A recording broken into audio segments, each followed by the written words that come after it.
أنفسنا ومن سيئات أعمالنا من يهد الله فلا مضل له ومن يضلله فلا هادي له ونشهد أن لا إله إلا الله وحده لا شريك له ونشهد أن سيدنا ومولانا محمدا عبده ورسوله أما بعد فأعوذ بالله من الشيطان الرجيم بسم الله الرحمن الرحيم لقد كان لكم في رسول الله أسوة حسنة آمنت بالله صدق الله العظيم وصدق رسوله النبي الأمين الكريم ونحن على ما قال من الشاهدين والشاكرين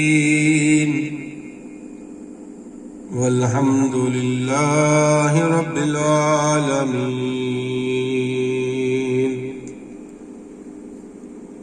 كما قال الله تبارك وتعالى في عظمة شان حبيبه إن الله وملائكته يصلون على النبي يا أيها الذين آمنوا صلوا عليه وسلموا تسليما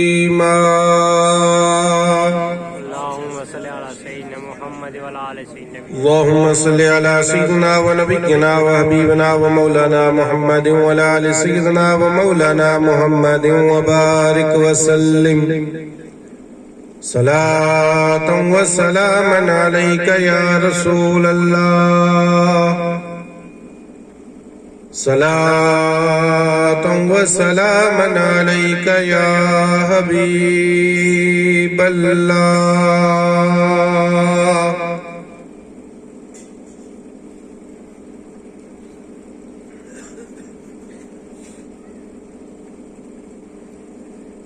جو نعت سرور کونین کے اثر میں رہا،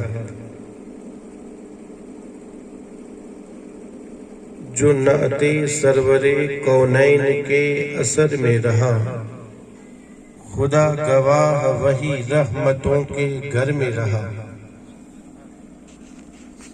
اسے نہ منزل ایمان کبھی نصیب ہوئی، اسے نہ منزل ایمان کبھی نصیب ہوئی، تمام عمر جو تشکیک کے سفر میں رہا،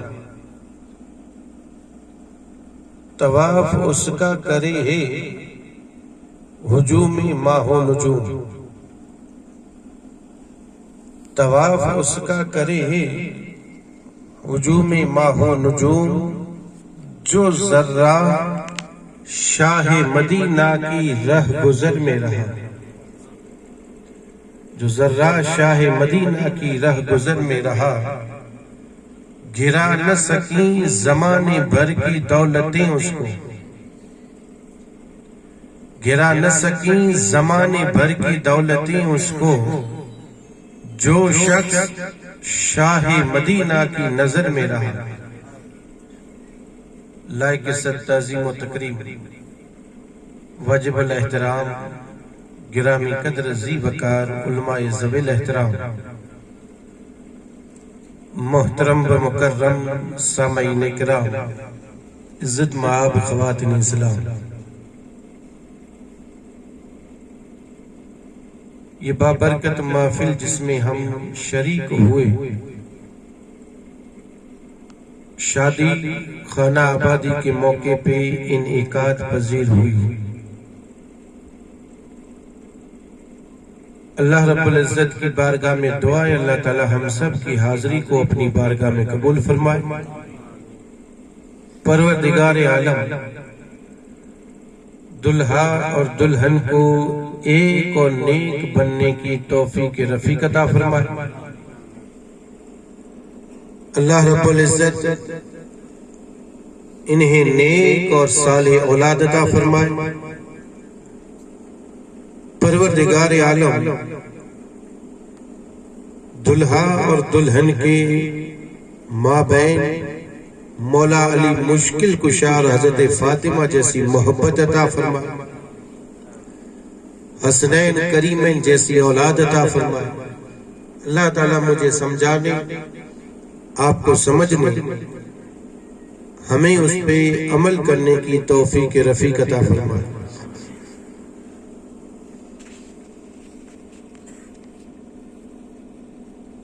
خطبہ مسنونہ کے بعد قرآن مجید اور فرقان حمید کی بڑی مشہور اور معروف آیہ مقدسہ تلاوت کرنے کا شرف حاصل کیا۔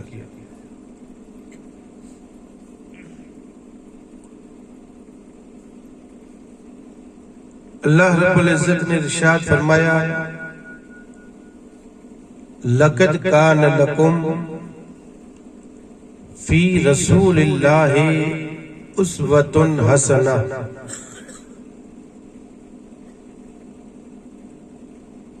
خالق کائنات نے ارشاد فرمایا کہ تمہارے لیے امام الانبیاء تاجدار مدینہ کی زندگی ایک بہترین نمونہ ہے، آئیڈیل جسے کہا جائے۔ مصطفیٰ یعنی رحمت کی ذات آئیڈیل اور نمونہ ہے ہمارے لیے، تاکہ ہم مصطفیٰ یعنی رحمت کی زندگی دیکھیں۔ امام الانبیاء تاجدار مدینہ کے طریقے جسے سنت کہا جاتا ہے، ان ساری سنتوں کو ہم اپنی زندگی میں اتاریں اور ان سنتوں پہ عمل کرتے ہوئے ہم اپنی زندگی بسر کریں۔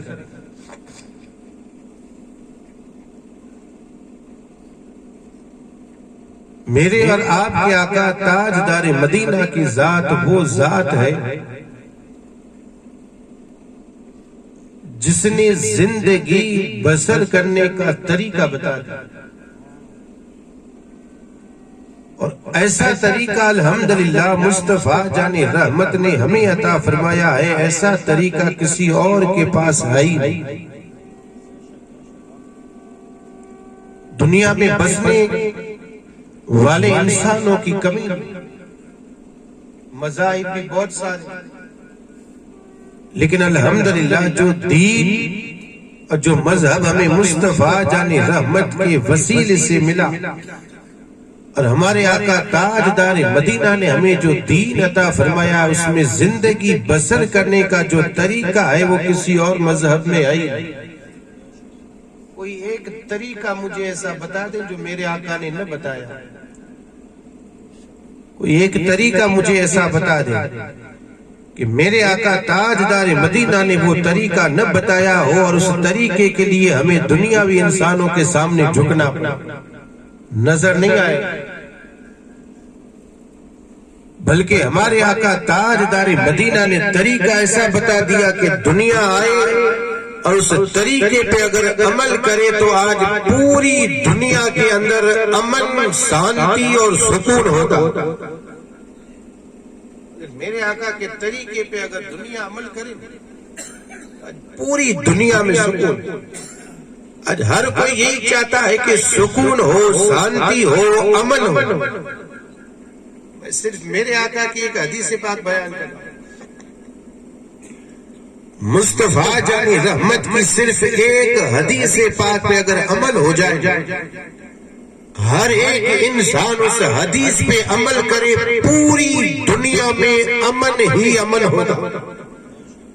صرف ایک حدیث پاک میرے آقا تاجدار مدینہ کا صرف ایک طریقہ, حدیث کا معنی یہ طریقہ, مصطفیٰ جان رحمت کا صرف ایک ہی طریقہ, ایک ہی سنت, اور اس ایک حدیث پہ اگر عمل کیا جائے, میرے آقا تاجدار مدینہ نے ارشاد فرمایا پڑوسی کا خیال رکھے.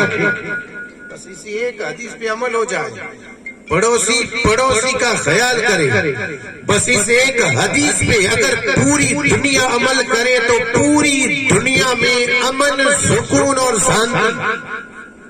شانتی کو ڈھونڈ رہے امن کو, کہ امن کہاں گیا, سکون کہاں گیا, تو مصطفیٰ جان رحمت کی اس ایک حدیث پاک پہ عمل ہو جائے کہ پڑوسی کا خیال رکھے.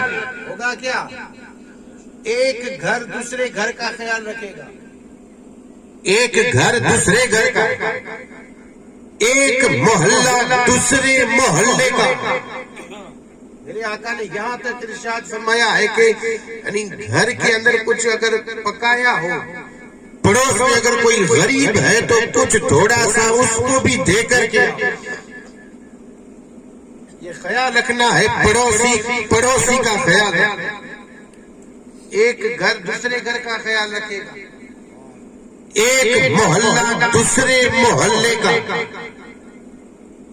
ایک گاؤں دوسرے گاؤں کا, ایک شہر دوسرے شہر کا, ایک تحصیل اور تعلقات دوسرے تحصیل اور تعلقے کا, ایک ضلع دوسرے ضلع کا. اب یہ پورا راجیہ, پھر پورا ملک, ایک راجیہ دوسرے راجیہ کا, ایک ملک دوسرے ملک کا خیال رکھے, پھر پوری دنیا کے اندر امن ہی امن ہوگا. اس ایک حدیث پاک میں آپ اندازہ فرما لیں, میرے آقا نے جو طریقہ بتایا, مصطفیٰ جان رحمت نے ہر طریقے بتا دی. امن چاہتے ہو تو اس پہ عمل کریں. ہمارے لیے تو اللہ رب العزت نے انہیں آئیڈیل بنایا, یعنی ہم اپنی زندگی بسر کریں تو کسی اور کو نہ دیکھیں.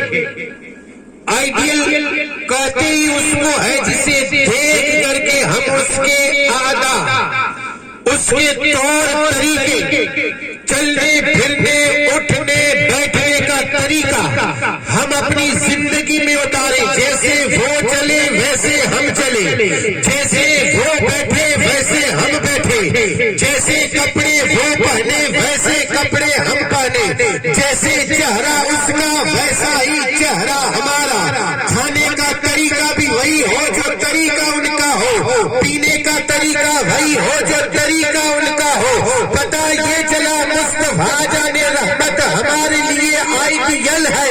اب جو نبی کرے وہی غلام کرے. سبحان اللہ, بے شک, بہت خوب. میرے آقا تاجدار مدینہ نے ہمیں طریقے بتائے. میں عرض یہ کر رہا تھا کوئی ایک طریقہ مجھے ایسا بتا دو جو نبی نے نہ بتایا. کوئی ایک طریقہ مجھے ایسا بتا دے جو میرے آقا تاجدار مدینہ نے نہ بتایا. یعنی بیٹا پیدا ہوا وہاں سے لے کر کے موت تک, اور پھر موت کے بعد بھی کیا کرنا ہے میرے آقا نے وہ بھی بتا دیا.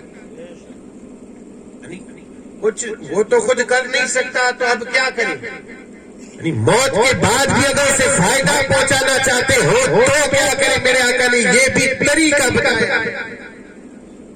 کیا میرے آقا نے یہ طریقہ نہیں بتایا بیٹا پیدا ہو تو پہلے کیا کیا جائے.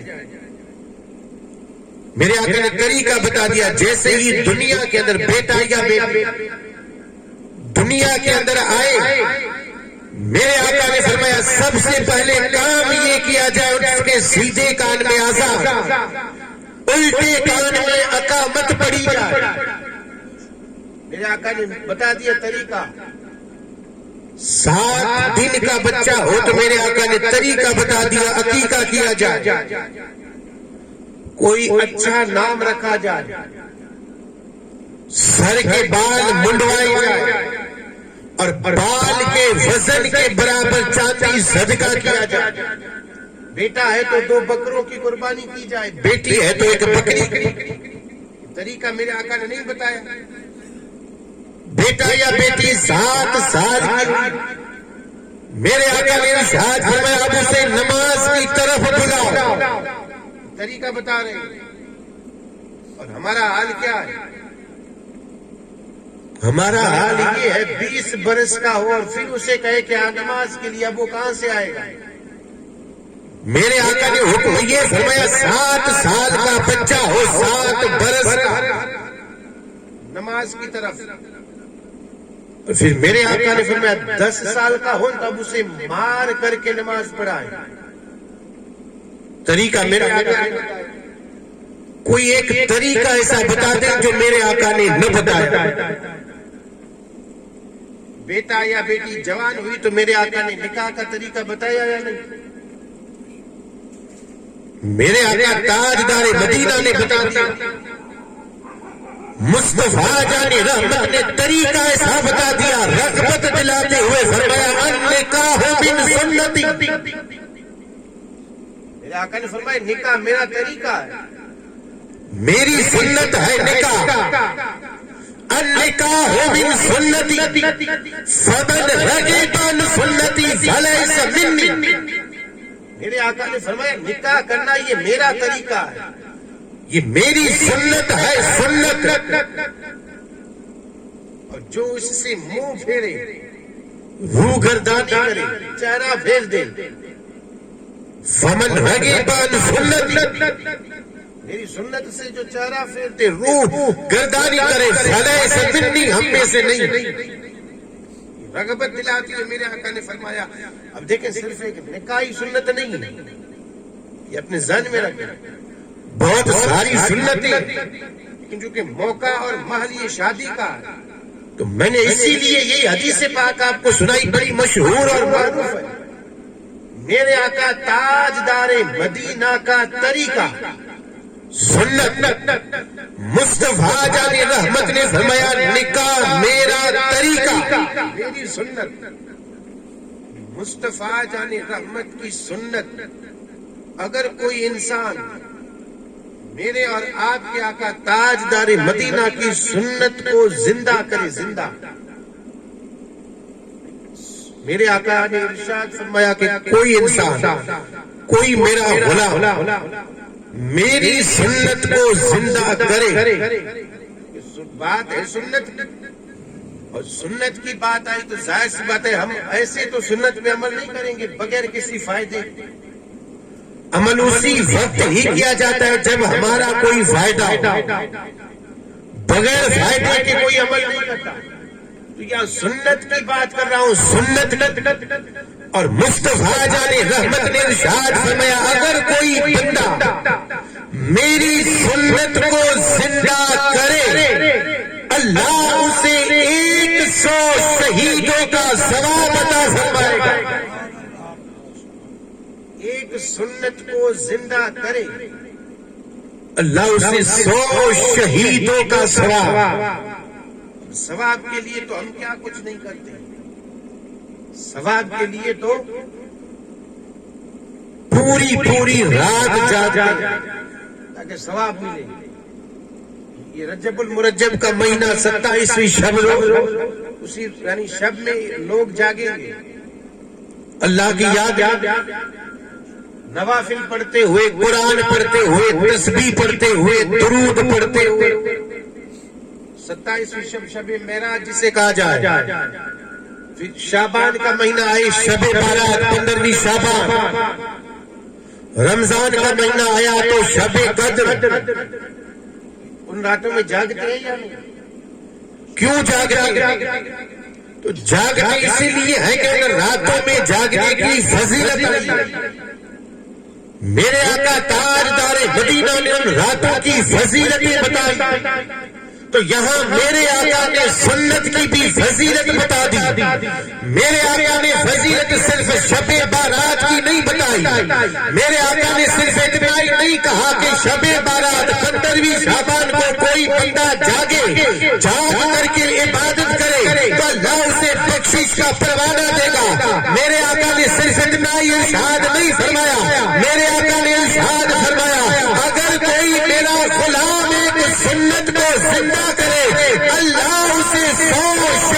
شہیدوں کا ثواب عطا فرمائے. سبحان اللہ بے شک. اب جو سنت کو مردہ کر رہے ہیں چھوڑے بیٹھے ہیں وہ سنت کو زندہ کر. خاص کر کے میرے نوجوان جو بھائی ہیں ان سے کہا رہا کیونکہ سنت کو زیادہ تر وہی لوگ چھوڑے بیٹھے. چہرہ کیا ہے؟ نبی کی سنت، لباس نبی کی سنت، چلنے پھرنے کا طریقہ نبی کی سنت. چل تو رہے ہیں اپنی مرضی سے چلیں یا نبی کی مرضی سے؟ اپنی مرضی سے چلیں گے تو صرف چلنا ہے. نبی کی مرضی سے چلیں گے تو چلنا عبادت بن جائے گا. سارے کام کر رہے ہیں، چل رہے ہیں، اٹھ رہے ہیں، بیٹھ رہے ہیں، سو رہے ہیں، کھا رہے ہیں، پی رہے ہیں، پہن رہے ہیں. ہر کوئی کام کر رہا ہے اور ہر کام کر رہے ہیں تو کر رہے ہیں تو صرف کام نہ ہو بلکہ ایسا کام کریں کہ ہمارا کام عبادت بن جائے. اور یہ بنے گا کب؟ جب ہوگا طریقہ مصطفیٰ پہ، نبی کی سنت پہ. کھانا کھانے کی بات آئے تو طریقہ نبی کا ہو، یعنی بھوک بھی مٹ جائے گی اور ثواب بھی ملے گا. پانی پینے کی بات آئے تو طریقہ مصطفیٰ کا، پیاس بھی بجھ جائے گی، ثواب بھی ملے گا. کپڑے پہننے کی بات آئے، اتارنے کی بات آئے، طریقہ مصطفیٰ کا ہو جس سے ستر بھی چھپ جائے گا اور پھر ثواب بھی ملے گا. پتہ یہ چلا ہر کام کر رہے ہیں لیکن ہمارا کام صرف کام ہے. اگر عبادت بنانا چاہتے ہیں تو سنت مصطفیٰ پہ عمل کرو. سبحان اللہ. نعرہ تکبیر، نعرہ رسالت، عظمت مصطفیٰ. سبحان اللہ. میرے آقا تاجدار مدینہ کی سنت پہ عمل. میرے آقا تاجدار مدینہ نے ارشاد فرمایا صرف اتنا ہی نہیں، لیکن شہید جو ہوتے ہیں، شہید جو ہوتا ہے کب ہوتا ہے؟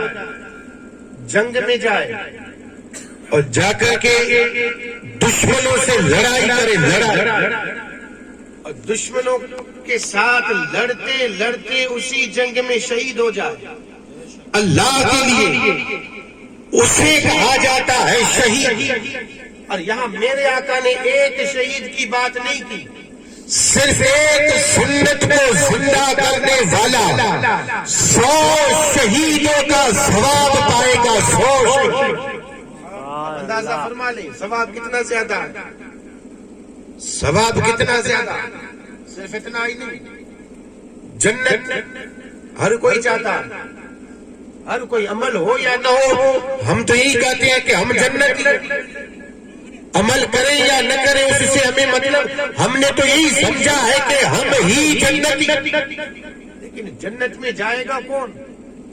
جنت میں جائے گا وہی جس نے پوری زندگی مصطفیٰ جان رحمت کے طریقے پہ بسر کی. وہی جا سکتا ہے، ہر کوئی نہیں جائے گا. جنت کے بھی دروازے اور دروازوں کے نام الگ الگ ہے. کسی کا نام ہے باب الصلاۃ، کسی کا ہے باب الصوم، باب الصدقات، یعنی صدقے والا دروازہ، روزے داروں کا دروازہ، نمازیوں کا دروازہ، زکات دینے والوں کا دروازہ. اور پھر یہ اسی سے گزریں گے، اسی سے. نمازی ہے تو اسی سے. اب جو نمازی ہے وہی گزریں گے، بے نمازی نہیں نکل سکتا. روزے دار والا جو دروازہ ہے اسی سے، جو روزہ رکھے ہوں گے وہی گزریں گے، بے روزے دار اس سے نہیں نکلے گا.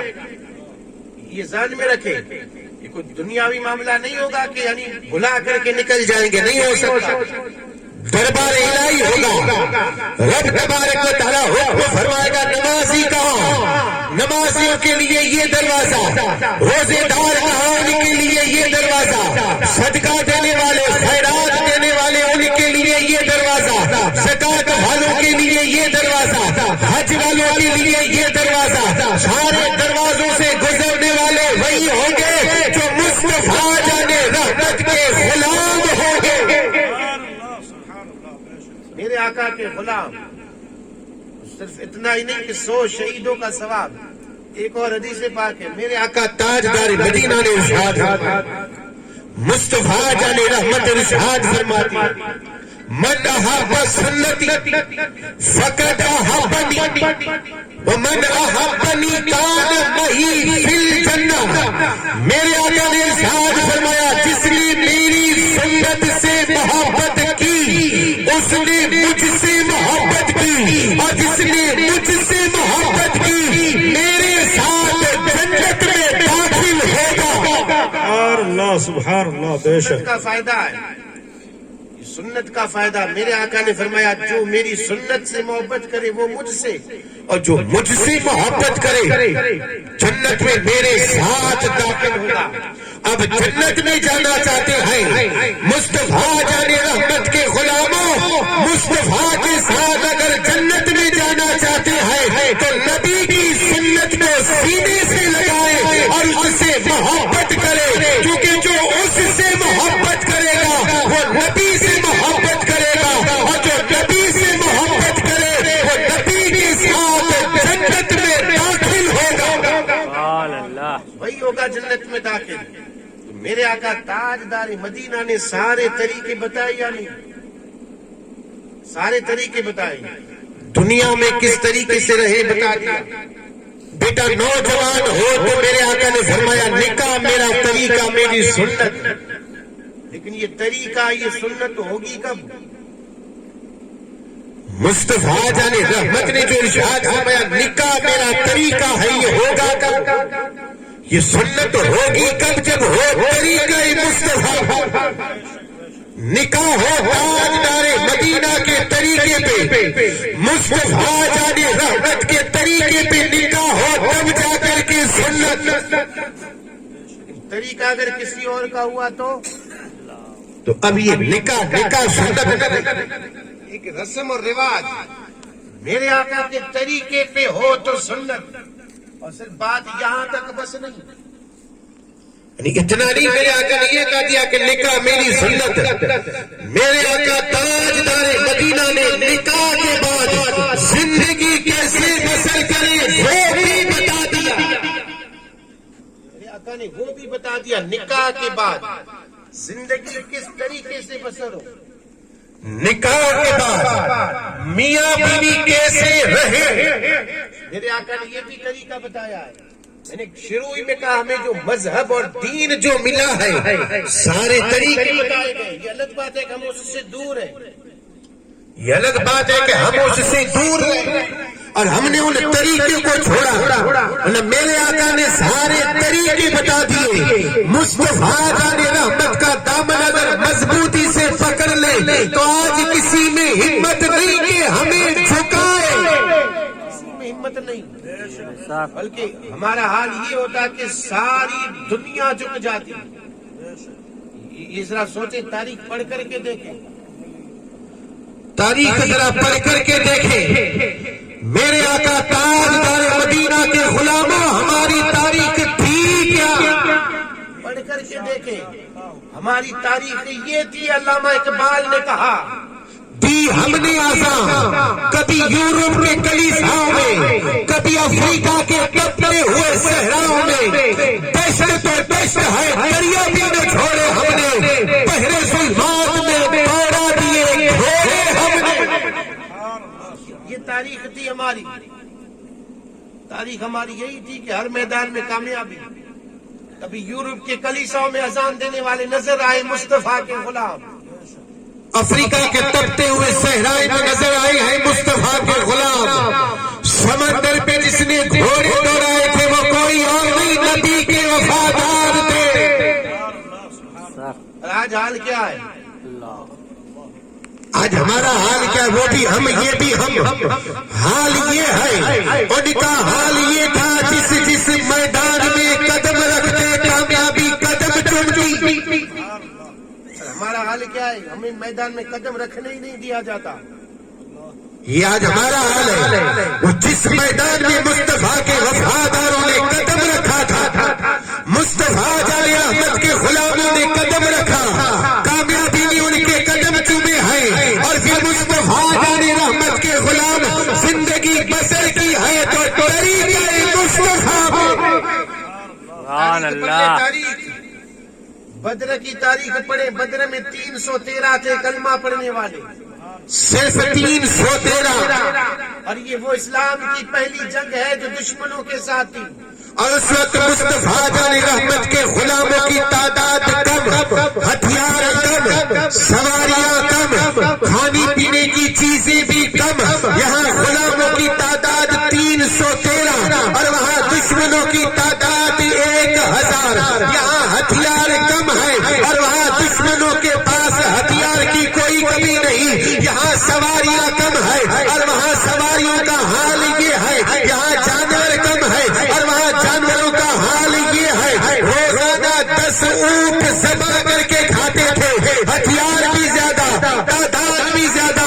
لیکن بدر کی تاریخ پڑھے، کامیابی کسے ملی ہے؟ تاریخ جب پڑھیں گے تو پتہ چلے گا. کامیابی ملی ہے تو دشمن کو نہیں، وفادار کو ملی. سبحان اللہ. نعرہ تکبیر، نعرہ رسالت، عظمت مصطفیٰ، کردار مصطفیٰ.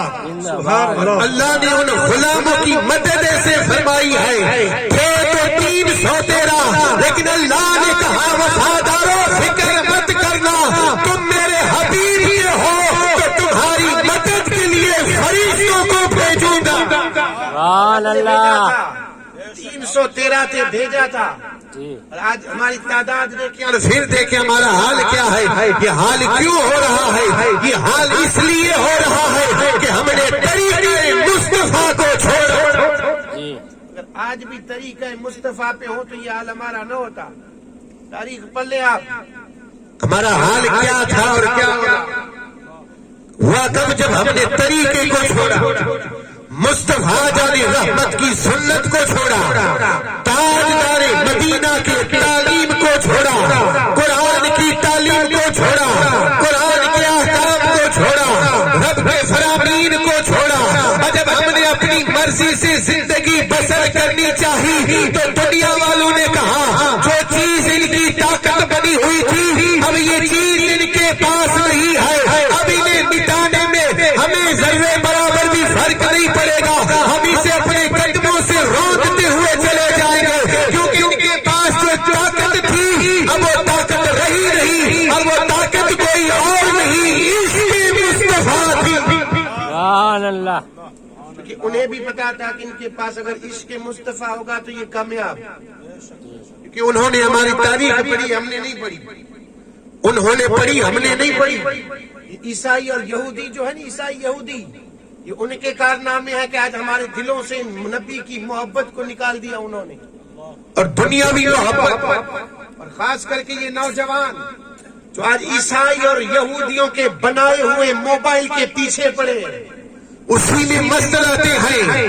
نبی کے وفاداروں یہ ان کی چال ہے اور ان کا یہ مقصد ہے کہ ان دیوانوں سے کی دل سے نبی کی محبت کو نکال دے، دنیاوی محبت کو ڈال دے. کیونکہ انہوں نے تاریخ پڑھی ہے کہ ان کو کامیابی ملی ہے تو نبی کے عشق سے انہیں ہر قدم پہ اللہ نے کامیابی عطا کی ہے. تو صدقہ کسی اور کا نہیں تھا، صدقہ عشق مصطفیٰ کا.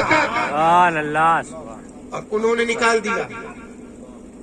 آج ہمارے دلوں سے نبی کی، میں یہ نہیں کہتا کہ محبت بالکل ختم ہو گئی ہے، لیکن جو ہونی چاہیے وہ نہیں. جو ہونی چاہیے ہے کیسی پتہ ہے؟ ابھی بیٹھے بیٹھے ارادہ تو کریں گے کہ فجر پڑھنی ہے، اور فجر کا وقت ہوا اذان بھی سنی. محبت ہوتی تو بستر سے کہہ دیتے کہ اٹھتا، ٹھنڈی سے کہہ دیتے کہ مجھے فکر نہیں، ہر ایک چیز کو کہہ دیتے جو ہمیں رکاوٹ ہوتی نماز کے لیے کہہ دیتے تو رکاوٹ بننا چاہے تو بن سکتی ہے. لیکن میں بھی نبی کا وفادار ہوں، میں بھی گھبرانے والا نہیں ہوں. اگرچہ ٹھنڈی زیادہ ہے میں ٹھنڈے پانی سے وضو کر کے نبی کی آنکھ کو ٹھنڈک دوں گا. نبی کا غلام وفادار، اور اسی کا نام ہے سچی محبت.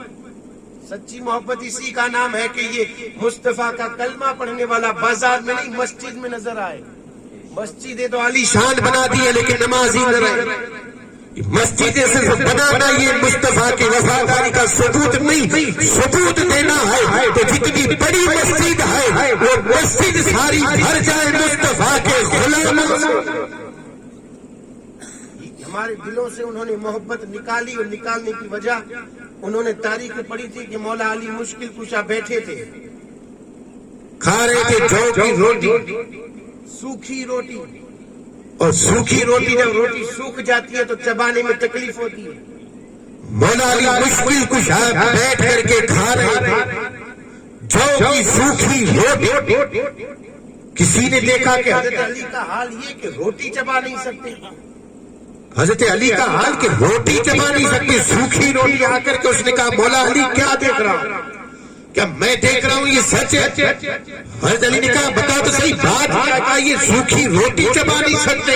مولا علی نے کہا کہ کمزور ہے دانت، چبا نہیں سکتا۔ کہا علی یہ میں کیا سن رہا ہوں، کیا دیکھ رہا ہوں؟ میں نے یہ ان آنکھوں سے دیکھا ہے خیبر کا قلعہ آپ نے اٹھانا ہے، اور صرف اکھاڑ کر کے پھینکا نہیں، اسی قلعے کو ڈھال بنا کر کے آپ نے جنگ کی ہے، اور یہ وہ قلعہ تھا کہ جب آپ نے پھینکا 40 لوگ اٹھانا چاہے تو اٹھا نہ سکے۔ آج یہ طاقت گئی کہاں کہ روٹی بھی چبا نہیں سکتے۔ اس وقت علی نے جواب میں کہا تھا یہ جو طاقت دیکھ رہا ہے کہ جس سے میں روٹی بھی چبا نہیں سکتا، یہ طاقت ہے علی کی، اور جو خیبر میں دیکھا تھا وہ طاقت علی کی نہیں، طاقت تھی اس کے مصطفیٰ کی۔ سبحان اللہ، اللہ اکبر، یا رسول اللہ، وہ طاقت تھی اس کے مصطفیٰ کی۔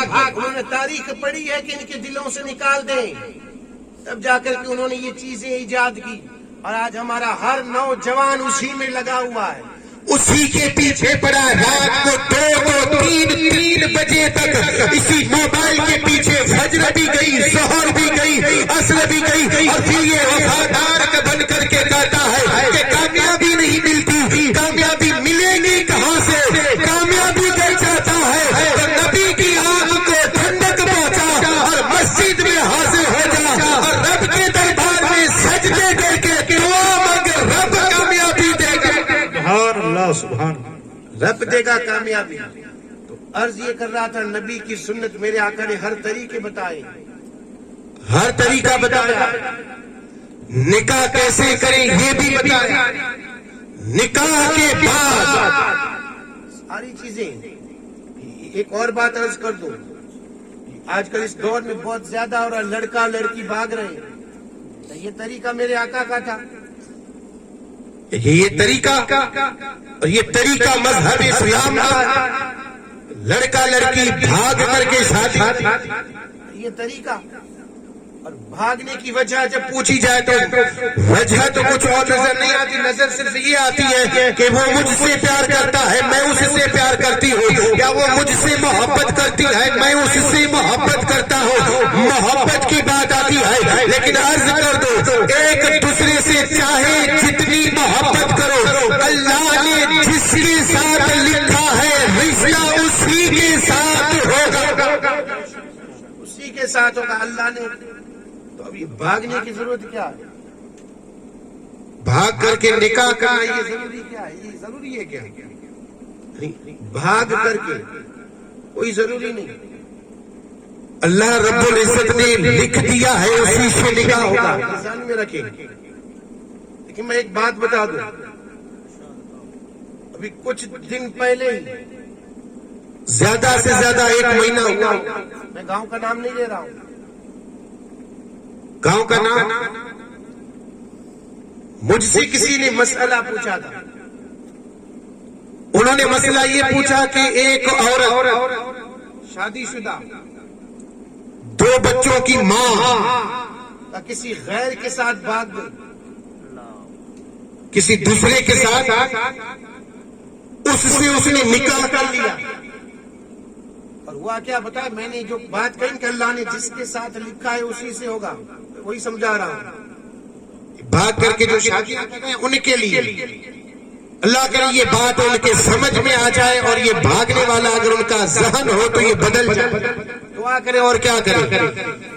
مجھ سے انہوں نے مسئلہ یہ پوچھا کہ وہ بھاگ کر کے اس نے شادی کر لی، اور ہوا کیا پتا ہے، جیسے انہوں نے نکاح کیا جس کے ساتھ بھاگی تھی، حالانکہ پہلا اس کا شوہر بھی زندہ ہے، پہلا شوہر بھی اسی شوہر کو چھوڑا، 2 بچوں کو چھوڑ کر کے بھاگی، دوسرے یا تیسرے دن نکاح کے دوسرے یا تیسرے دن جس دوسرے سے اس نے نکاح کیا اسی کا انتقال ہو گیا، جس سے اس کا نکاح ہوا اسی کا انتقال۔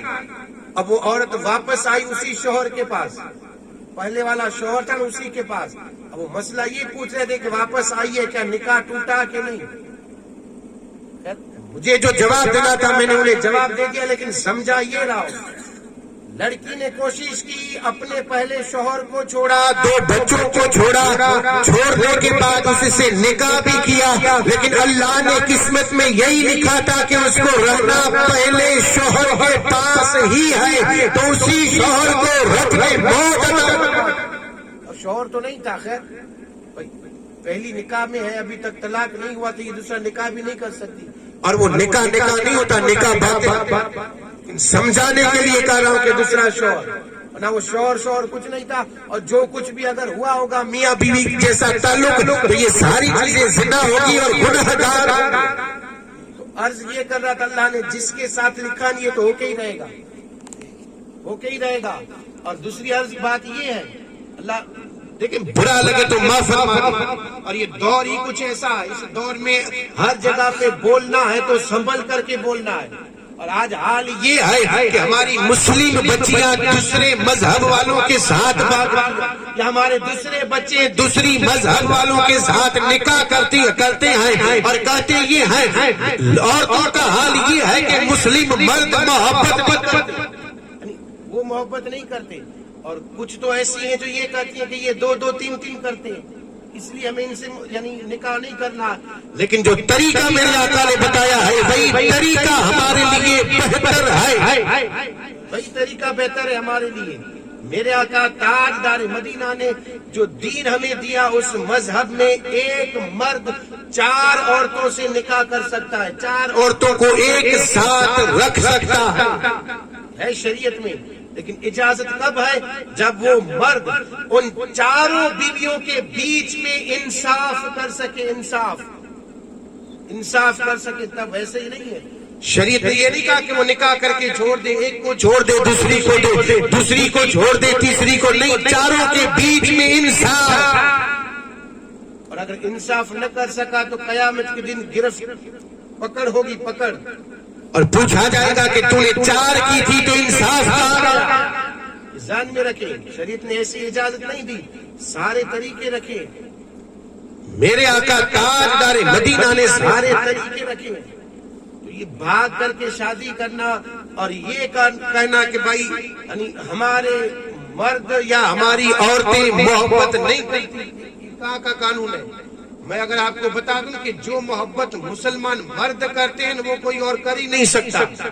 تاریخ پڑھ لے، تاریخ، اب ہماری تاریخ پڑھے، تاریخ، جو محبت بیویوں سے مسلمان شوہر کرتے ہیں وہ کوئی کر ہی نہیں سکتا، کیونکہ طریقہ میرے آقا نے بتایا، طریقہ میرے آقا نے بتایا۔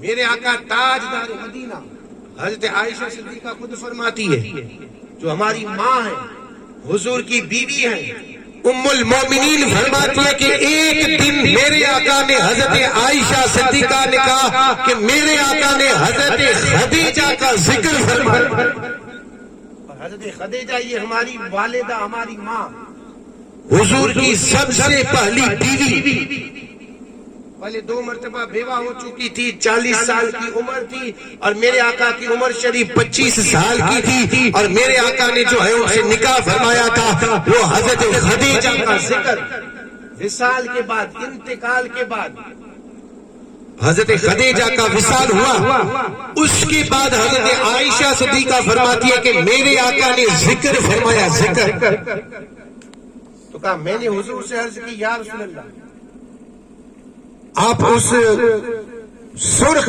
گالوں والی بڑھیا کا ذکر کر رہے ہیں؟ کیا کہا؟ سرخ گالوں والی بڑھیا۔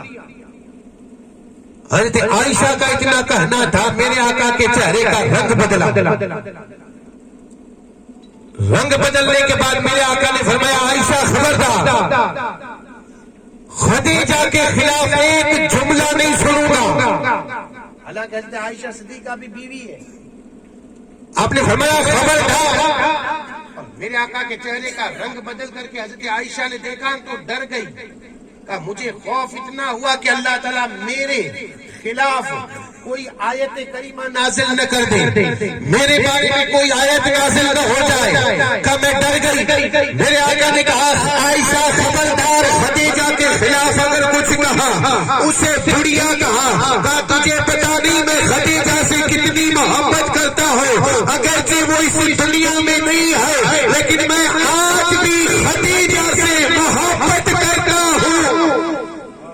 سال کے بعد صرف حضرت عائشہ کو سمجھانا نہیں تھا، یہ ہمیں سمجھانا تھا. ہمیں بیویوں سے محبت مرنے کے بعد بھی کی جاتی ہے.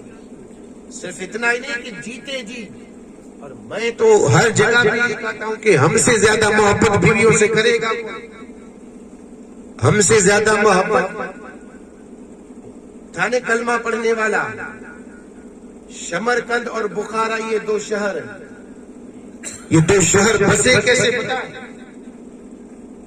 کلمہ پڑھنے والے نے اپنی بیوی کے رخسار پہ ایک تل تھا، تل. اس تل کے صدقے میں اس نے دو شہر کلمہ پڑھنے والے سمرکند اور بخارا.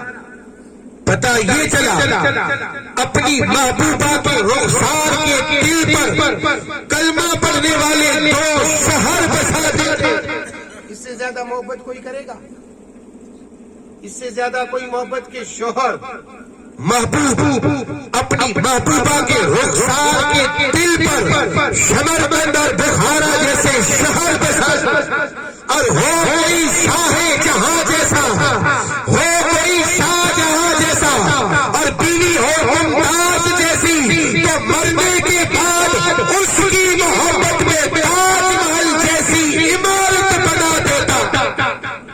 ہم سے زیادہ کوئی محبت کرے گا بیویوں سے؟ تو پھر یہ بھاگنا کیوں؟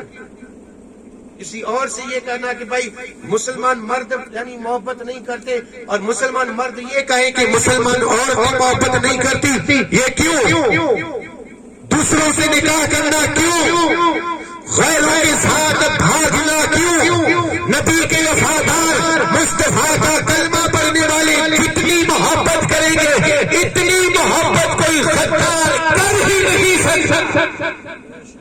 بات اپنے ذہن میں لگے، برا لگا ہو تو معاف فرما دو، لیکن یہ حقیقت بیان کر رہا ہوں. تاریخ پڑھ لے، تاریخ پڑھے. محبت میں یہ تو میں ایک مثال دے رہا تھا، یعنی محبت چاہے جیسی محبت ہو لیکن تھے کلمہ پڑھنے والے. شاہ جہاں بھی کلمہ پڑھنے والا، جس نے شمرکند اور بخارا جس نے بسایا وہ بھی. لیکن پاک محبت کی بات کروں، محبت اگر میاں بیوی میں ہو حضرت ابراہیم خلیل اللہ اور حضرت ہاجرہ جیسے، تو میں نے دو شہر دنیا کے بتائے ہیں اور عمارت بھی میں نے دنیا کی بتائی ہے، لیکن ہو اگر ان جیسی محبت تو پھر سمرقند اور بخارا نہیں شہر مکہ بستا ہے، اور تاج محل جیسی عمارت نہیں عمارت بنتی ہے تو اللہ کا گھر کعبے جیسی. سبحان اللہ. لیکن میاں بیوی ایسے ہو دونوں کے بیچ میں ہو محبت، اور محبت کا طریقہ میرے آقا نے بتا دیا. مرنے کے بعد بھی جیتے جی بھی میرے آقا نے محبت بتا دی. حضرت عائشہ صدیقہ فرماتی ہے ایک دن میرے آقا نے کہا عائشہ پانی لا. میں پانی لے کر کے گئی پیالے میرے آقا کے ہاتھ میں دیا. میرے آقا نے فرمایا عائشہ پہلے تھوڑا تو پی. کہا میں نے پانی پیا اور پھر میرے آقا کے ہاتھ میں وہ برتن دیا. میرے آقا نے ارشاد فرمایا عائشہ بتا کس جگہ سے تو نے پیا ہے، اور پھر میں نے بتایا کہ میں نے آقا یہاں سے پیا ہے. پھر میرے آقا نے اسی جگہ سے پانی پیا اور دنیا والوں کو درس دیا کہ بیوی جو ہے بیوی یہ محبت کرنے کی چیز ہے. محبت بیوی جو ہے نا، یہ بیوی اس سے محبت کریں. ہم سے زیادہ کوئی محبت کر ہی نہیں سکتا. تو یہ بھاگنا کیوں؟ کہ جو مقدر میں ہے وہی ہوگا. اللہ نے جو لکھا ہے وہی ملے گی، چاہے جتنے ہاتھ پیر مار لے ملے گی وہی جو مقدر اور قسمت. کہ حضرت یوسف کو زلیخا سے نہیں ملایا؟ کتنی تکلیفوں کے بعد حضرت یوسف کے بھائیوں نے کیا کیا تھا؟ حضرت یوسف کو کنویں میں ڈال دیا تھا. پھر آپ چند دنوں تک کنویں میں رہے تھے، اور پھر نکالا گیا تھا اور مصر کی بازار میں بیچا گیا تھا. پھر آپ غلام بنے تھے. یہ ساری چیزیں کیوں تھی؟ یہ ساری چیزیں اسی لیے تھی تاکہ زلیخا کو یوسف اور حضرت یوسف کو زلیخا مل جائے.